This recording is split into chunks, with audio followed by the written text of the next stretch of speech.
পঞ্চম শ্রেণীর গণিত ক্লাসে সবাইকে স্বাগতম। আজকে ক্লাসে আমরা পঞ্চম শ্রেণীর গণিত বইয়ের 47 পৃষ্ঠা 8 নং অঙ্কটি সমাধান করব। খেয়াল করো 8 নং এ আছে গসাগু নির্ণয় করি, অর্থাৎ এই সংখ্যাগুলোর আমাদের গসাগু নির্ণয় করতে হবে।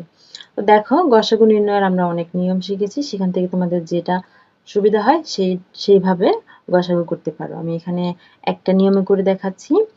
আমরা কিভাবে গসাগু নির্ণয় করেছি। আমরা গসাগু নির্ণয়ের একটা পদ্ধতি করেছি। প্রথমে আমরা গুণনীয়ক নির্ণয় করেছি, যে সংখ্যাগুলো দেওয়া আছে সেই সংখ্যাগুলোর গুণনীয়ক নির্ণয় করেছি।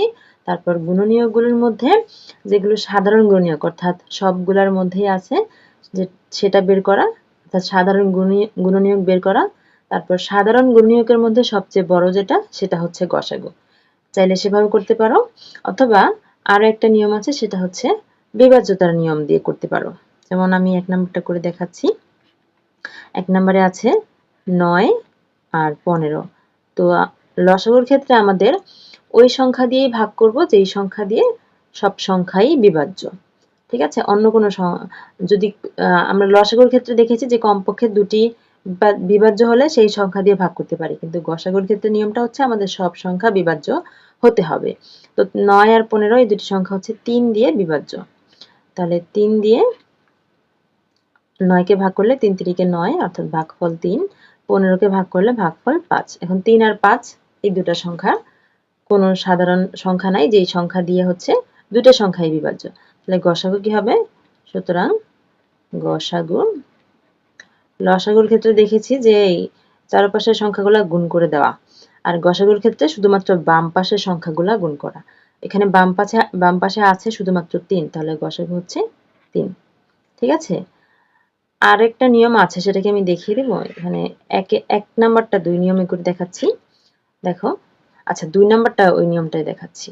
2 নাম্বারে আছে 21 30। তো 21 আর 30 এটা এই যে এই ভাগের নিয়মে করতে পারো, অথবা যদি গুণনীয়ক নির্ণয়ের মাধ্যমে করতে চাও তাহলে এই যেভাবে করতে পারো। 21 এর গুণনীয়কগুলা কি কি? 21 এর গুণনীয়ক হচ্ছে 21 কে আমরা 1 দিয়ে ভাগ করতে পারি, 21 একে 21। তারপর 21 কে আমরা 2 দিয়ে না 3 দিয়ে ভাগ করতে পারি, 3 7 21। তারপরে 4 5 6 আর যায় না। তাহলে 21 এর গুণনীয়কগুলা কি কি? 21 এর গুণনীয়ক হচ্ছে 1 3 7 21।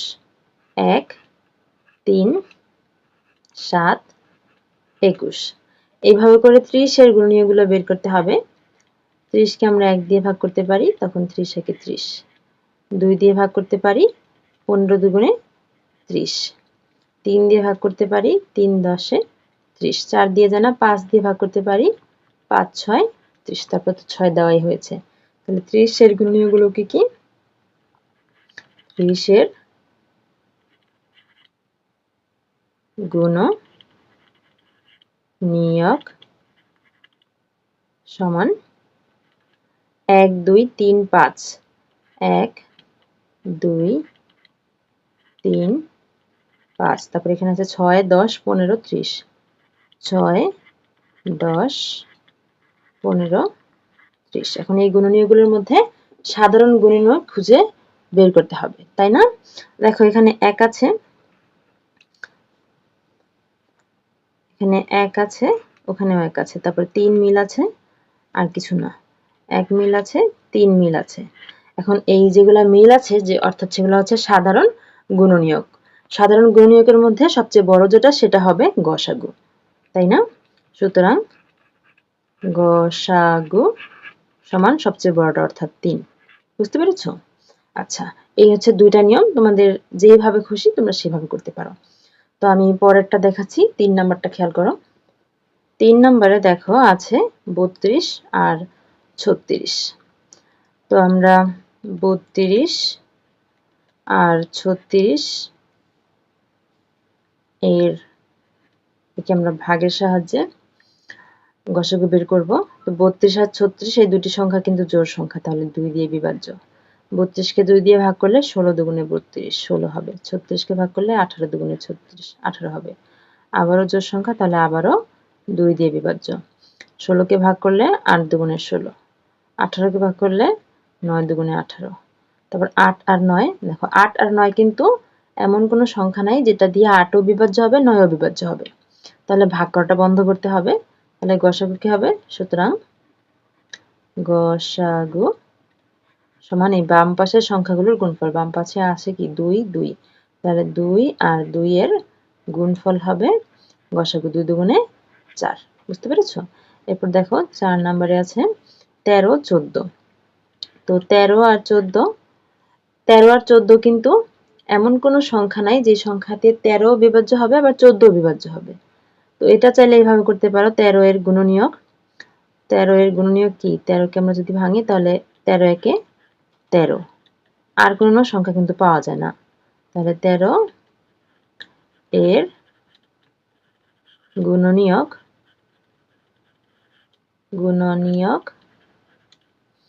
সমান 1 আর হচ্ছে 13। আর আছে কি 14। 14 কে আমরা 1 দিয়ে ভাঙতে পারি, 14 একে 14। 2 দিয়ে ভাঙতে পারি, 7 দুগুণে 14। 3 4 5 6 আর যায় না। তাহলে 14 এর গুণনীয়কগুলো কি কি? 14 এর গুণনীয়ক সমান 1 আছে, 2 আছে, 7 আছে আর 14 আছে। এখন এই দুটার গুণনীয়কের মধ্যে সাধারণ গুণনীয়ক কি কি? এখানে 1 আছে, এখানে 1 আছে, আর কোনো সাধারণ গুণনীয়ক নাই। তাহলে গসাগু যেটা আছে সেটাই হবে, অর্থাৎ 1। সুতরাং 13 ও 14 এর গসাগু সমান 1। তোমরা এটা যদি ভাগের নিয়মে করতে চাইতা তাহলে যেভাবে করলেই হতো। 13, একটু দেখিয়ে দিচ্ছি, ঠিক আছে? পুরোটা করছি না, জাস্ট একটু দেখিয়ে দিচ্ছি। 13 আর 14 কোন সংখ্যা দিয়ে 13 বিভাজ্য 14 বিভাজ্য? যেহেতু অন্য কোনো সংখ্যা নাই, শুধুমাত্র 1 দিয়ে দুটো সংখ্যা বিভাজ্য, তখন 1 দিয়ে 13 কে ভাগ করলে 13 একে 13, 14 কে ভাগ করলে 14। তখন গসাগু কি হতো? যে বাম পাশের সংখ্যাটা, অর্থাৎ বাম পাশে 1 আছে, 1 হতো গসাগু। ঠিক আছে? এইভাবে করে করতে পারো। আমাদের অনলাইন ক্লাসে ভর্তি চলছে। বিস্তারিত জানতে আজই যোগাযোগ করতে পারেন স্ক্রিনে দেওয়া কন্ট্যাক্টে। আমাদের হোয়াটসঅ্যাপ নাম্বারে মেসেজ করতে পারেন অথবা ইমেইল করতে পারেন অথবা ফেসবুক পেজে মেসেজ করতে পারেন। আমাদের ফেসবুক পেজ প্রশ্ন পড়ার ঘর অনলাইন স্কুল অ্যান্ড কোচিং, অথবা আমাদের ইউটিউব চ্যানেলের সাথেই থাকতে পারেন। আমাদের YouTube channel Shiuli's classroom. Online ক্লাসে ঈদ উপলক্ষে চলছে বিশেষ ধামাকা অফার। দিনে মাত্র 10 টাকা খরচে পেয়ে যাবেন অনলাইন ক্লাসের সুবিধা। এছাড়াও রয়েছে অনেক অনেক ফ্রি ক্লাস। তাই এই অফার মিস করতে না চাইলে আমাদের সাথেই থাকুন। আর অনলাইন ক্লাসে ভর্তি হতে এখনই যোগাযোগ করুন আমাদের কন্ট্যাক্টে। এতক্ষণ সাথে থাকার জন্য সবাইকে ধন্যবাদ।